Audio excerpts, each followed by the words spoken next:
Moses' desire is not focused on the promises, but on knowing the Lord more and finding favor from Him that is pleasing Him. So for Moses, he's not after about going to the promised land. Of course, he wanted that, but that's not his focus. His focus is to find favor with the Lord so that he will be able to please Him. How about you? Why are you here?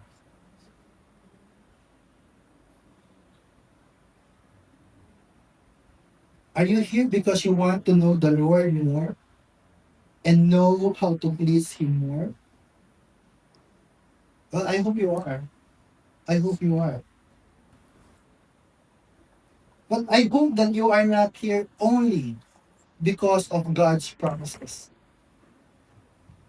You're not here only because you are afraid that if you don't come to church, He won't answer your prayers. No? Kaya kayo nandito kasi gusto ninyo na the Lord will find favor sa inyo by doing this. And sa ganon, yung mga pinagdadasal ninyo, sasagutin niya. Yung mga hinihiling ninyo, ibibigay niya. I hope that you are not here only because of God's protection. Hindi kayo pumupunta lang sa church o ginagawa yung mga gustong gawin ng Panginoon kasi you're expecting Him to return that favor back, to return that thing that you've given Him. I hope that you are not here only because of God's provision. And I can go on and on and on, and you know what I mean. But I hope you are also here because all the things I've mentioned, they are good. The Lord wants us to have all those. He wants to fulfill His promise. He wants to protect us. He wants to provide for us. He wants to heal us. He wants to do all that is good for us. But I hope we are also here because we want to know God more so that we can love Him more and live our life more pleasing to Him. That's our objective. That's our purpose, to worship and please God.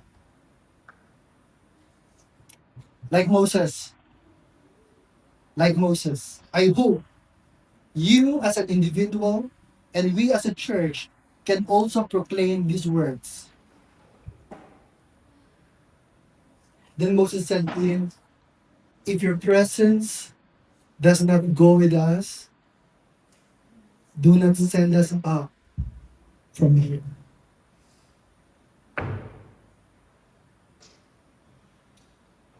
Lord, kung hindi na lang din namin kasama, huwag mo na kami paalasin dito.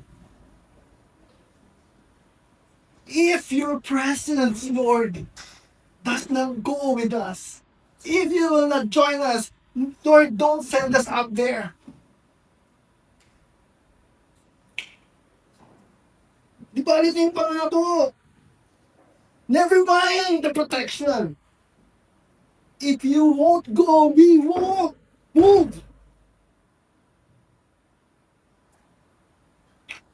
That's how intimate, up close Moses was with the Lord. So I praise this. So it will be relevant to us. Lord, your promises, your protection, your provision, thank you for all this. But if your presence does not go with us, we don't want to move. We only move when you move. The works of your hands are amazing, but it is your face you see. Problems with Christians, children of God. is that we seek more of God's hands than His face. We ask God for miracles. We ask God for supernatural things. We ask God for help, provision, everything. But we never really spend time to know Him.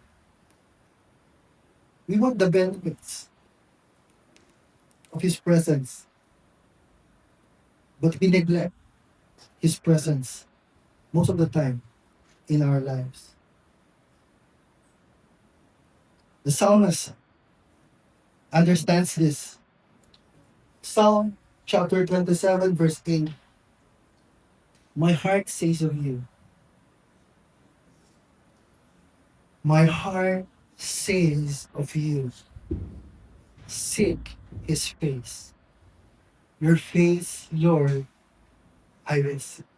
Psalmist, when he wrote this, he was talking to himself, listening to his heart. In seeking the Lord's face,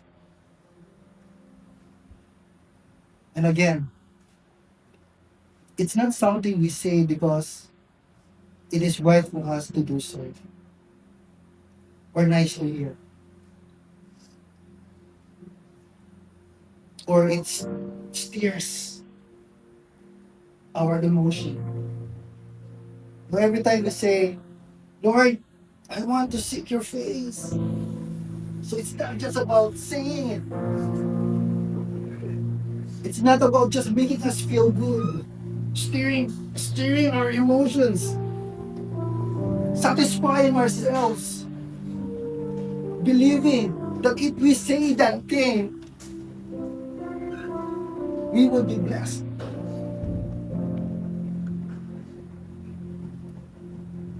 But this is what we say, I hope, because our heart desires it. Our spirit longs for it. And our life depends on it. Ulitin ko pa, this is what we say in our hearts because our heart desires it. Our spirit longs for it, and our life depends on it. We seek God's face because we love Him and we want to know Him more.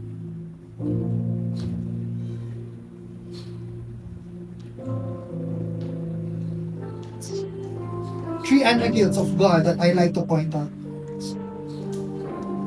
God keeps His promise, protects His children from evil, and is righteous and holy.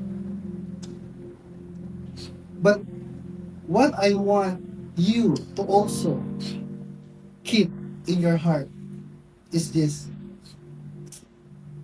We move only when God moves. We only do things if God allows us to. If we know that what we will do will displease or disappoint God, don't do it. We don't go without Him.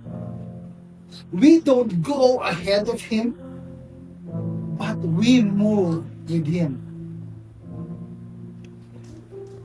His promises, His protection, His mercies, His provision, His healing, all this, church, lahat po ng ito are ready to be received, fulfilled. Andiyan yan eh. It's just there, waiting for us to receive. It came as a package when the price Jesus paid with His body and blood, paid in full on the cross. It's all there. But one thing is asked of us only. Just one. One thing the Lord asked. To believe in the Lord Jesus. To know Him and live a life pleasing to Him. a life of peace, love, and holiness.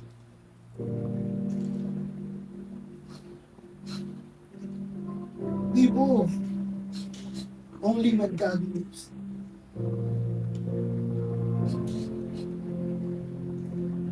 Let us remind ourselves. And we tell God, Lord, like Moses, if your presence does not go with us, do not send us away. Do not send us off. We want to stay where you are, in your presence, in that refuge, in that secret place